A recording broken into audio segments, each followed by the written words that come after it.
Right now, it is time for Food for Mood with none other than Dr. Judy Wurtman. Judy is the co-author of the Serotonin Power Diet, serotoninpowerdiet.com, Journal of a Duck Midwife, and before her voice was still, A Friendship in the Shadow of ALS, and she doesn't have to worry about ice where she is. Good morning, Dr. Wurtman. Good morning, and I must say I was just, again, thinking how blessed we are to be able to be someplace where we can go outside without worrying about falling down and all the consequences that entails. And you miss, and so of course, be careful. And of course, I'm glad you have crampons or cleats or whatever. And of Makes course, a big difference. And of course, you missed that big 25-inch snowfall in Boston. So that's another, Sure. This is another you live right. However, I spoke to somebody who was in Miami on Tuesday, I think, and they said it was, everybody was in their anoraks because it was 48 degrees in the morning. Well, not quite, but we don't have heat here, and it was down to the 40s. In some places, it was actually in the 30s a couple of days ago.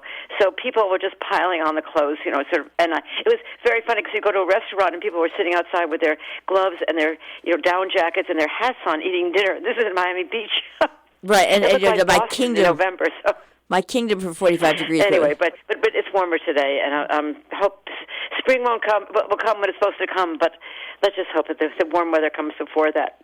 Anyway, at least we can walk outside when we want, dress appropriately. But I sent you an article today about a terrible disorder called fibromyalgia, which most people heard of and perhaps know somebody who has it. It affects maybe about 3 or 5% of the population in the country, and many of them are women. And it's one of these disorders that has multiple symptoms, none of which seem to respond very well to any kind of therapy, and it just takes over the quality of one's life. You have pain, you have muscular, skeletal pain, pain in your muscles, pain in your bones. There are apparently several spots on your body that, if touched, are exquisitely sensitive to touch, just to touch. People have great difficulty sleeping, maybe because of the pain, could be. You have what's called brain fog or fibro fog, which means that they have trouble remembering things or being coherent. And one of the, and also they find they tend to eat a lot.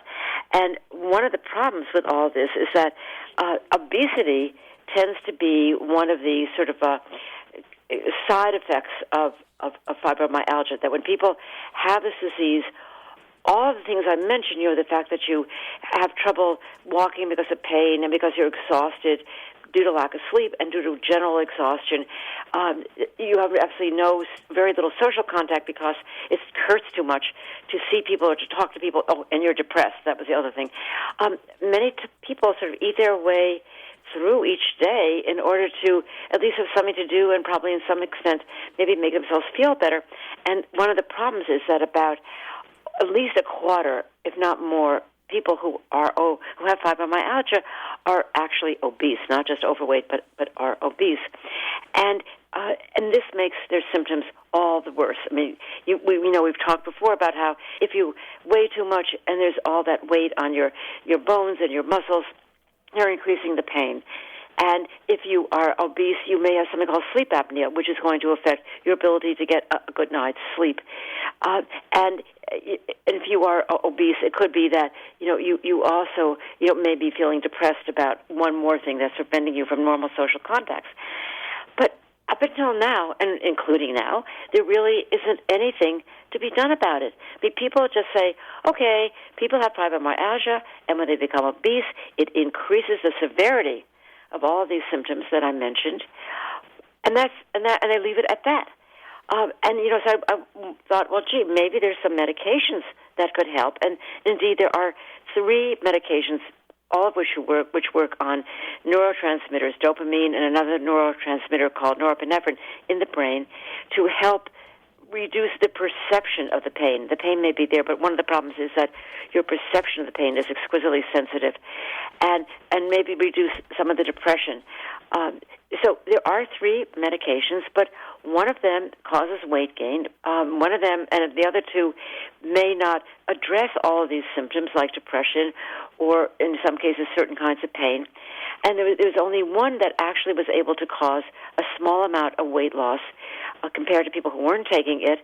It's called Savella, Savella, over a period of almost 3 years, about 30 months. And after about 30 months on the drug, the weight began to creep up, so it was about the same as it was among the placebo group and did not have the drug. But, I was reading about all this, and it's like, you think, thank God I'm blessed I don't have it. And I felt so, because I have a friend who does have it, so badly for her, because you feel helpless in how what do you do about it? And I thought, why don't the practitioners, the physicians who deal with people who have fibromyalgia, try to prevent the weight gain from the beginning? Why just wring your hands and say, oh, gee, you gain weight, and therefore your symptoms are going to get worse? I mean, again, one of the problems is that you can't really exercise with any intensity because it hurts too much. And sometimes you can't exercise at all because it simply hurts too much. And the only exercises you really can do are kinds that don't require any kind of impact, or like swimming. And why why can't somebody sit down like a physiotherapist and say, okay, these are the exercises we're going to do. We're going to find a pool where you can swim. We're going to do something so that you can continue to exercise and perhaps use up some calories. Why aren't these people seeing, or maybe they are, therapists to deal with the depression, or having help in sleeping better, like perhaps suggesting a low dose of melatonin, working out a diet that may help their cravings, because the fact that serotonin is involved in this terrible disease. It may be that they're craving carbohydrates because it increases serotonin and will decrease the pain. But there should be a team of people who deal with a patient who has this disease, and maybe they're not going to be able to prevent the symptoms from, staying around, but maybe they can diminish the severity and perhaps prevent the obesity. But in all the readings I did, Jill, that was never suggested.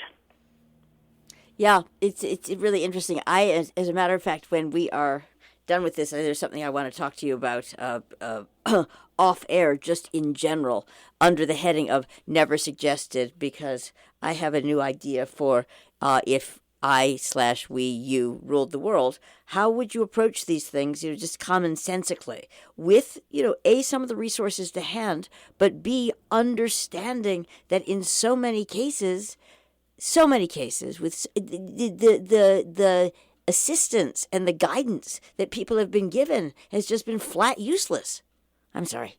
That's right. Or it's absent. Yeah. They don't get any kind. They right. get a prescription pad. Either nothing. Go to your local pharmacy and get this drug, and don't eat so much and try to walk. Well, yeah. Is that enough? Not when you're really in an enormous amount of pain and exhausted from lack of sleep and really tired and depressed. And the only thing left for you is, eating a box of Fritos or something. But at least feeling better after you eat it. It's like, of course, that's the thing, and that's why the guidance needs to move from the absolutely hopeless, either absent or hopeless category, into the possibly potentially helpful. And it's funny because all of the places where you would go to, you've been guided, no pun intended, to look for this guidance, what you get instead is misdirection, she said, as diplomatically as possible. Exactly. And nobody talks to anybody. One specialist does not talk to another specialist. I mean, does a psychiatrist talk to the physical therapist? No. Or does the dietitian, talk to the psychiatrist or somebody else about the fact that your patient is overeating because of depression? No. Nobody talks to each other, and yet there are clinics that deal with fibromyalgia.